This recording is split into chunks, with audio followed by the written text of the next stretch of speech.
In India, spices play an important role in areas such as culture and religion. There are three main explanations of why spice is so prevalent in India. Those three include family settings, medicinal uses, and for trade purposes. A large aspect of family life in India revolved around food. Most meals would consist of a 2 to 3 course meal where the family would sit down together and bond. Essentially, the spices in Indian food act as a bonding agent for families.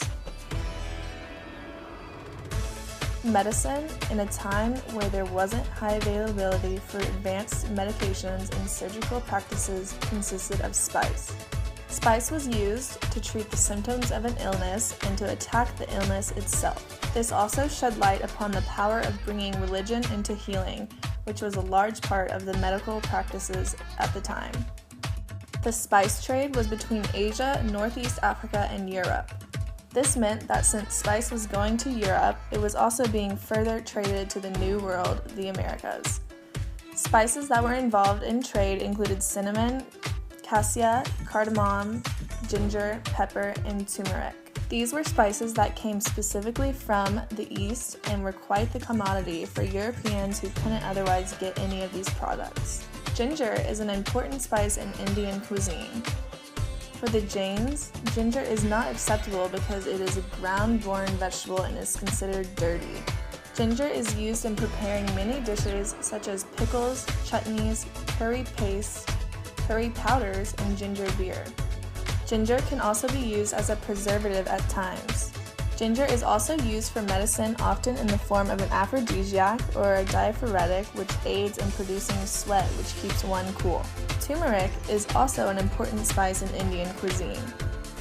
Turmeric is a powerful antioxidant, which means that it can strengthen healthy cells to protect them from oxidation. When turmeric is burned, it is said that inhaling the fumes can alleviate congestion. It can also help lower cholesterol and cure or improve heart disease. The violent yellow color has been used to dye fabrics and yarns for centuries. The yellow robes of Buddhist monks are dyed with turmeric. The color yellow is also considered to be religiously important because of its speculative connection to Lord Krishna. Turmeric can also be smeared onto statues as a form of dedication during formal religious ceremonies and weddings. Pepper is another spice that is important to Indian cuisine.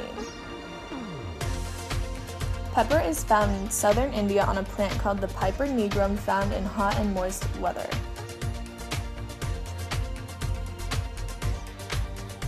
Pepper is considered to have originated in the southwestern Ghats of India. It requires a hot and humid environment in order to flourish.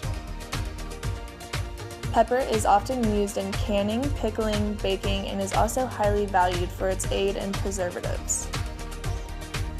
Pepper was a very important spice in the spice trade that was common along the Silk Road, which stretched all the way into both Europe and further east into China, the South Asian islands, and later to the New World. Another common spice native to India is cinnamon. When used for medicine, it is scientifically proven that 1/2 teaspoon of cinnamon eaten every day can lower cholesterol. Cinnamon is also proven to help prevent the reproduction of leukemia and lymphoma cancer cells, and can also work as a natural blood thinner.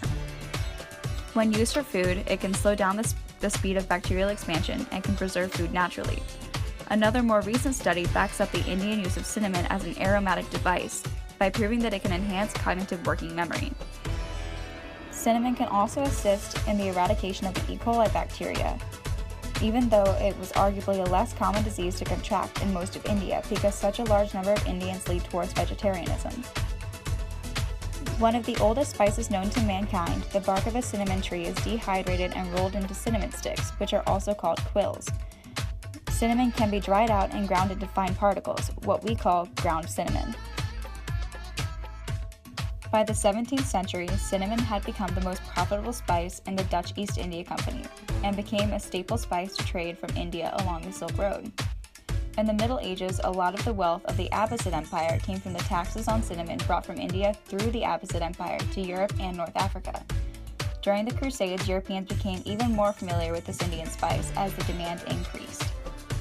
When the Ottoman Empire blocked European traders, they were forced to find an alternate way to the east by traveling around the Cape of Africa in order to access spice trade once more. Last but not least, we have the ultimate amalgamation of Indian spice, curry. The term likely derives from kari, the word for sauce in Tamil, a South Indian language. Upon arriving in India and tasting the intriguing and new amalgamations of spice so commonly used in traditional Indian dishes, British traders lumped these various combinations of spice under the category of curry. Thus, curries that we see in modern times are often the byproduct of trade between Indian subcontinent and other parts of Asia. Before imperial times, villagers living in the Indus River Valley used ginger, garlic, and turmeric in their cooking.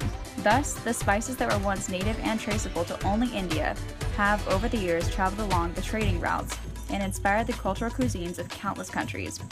In other words, the spice culture of India not only inspired other cultures, but brought nations into contact as one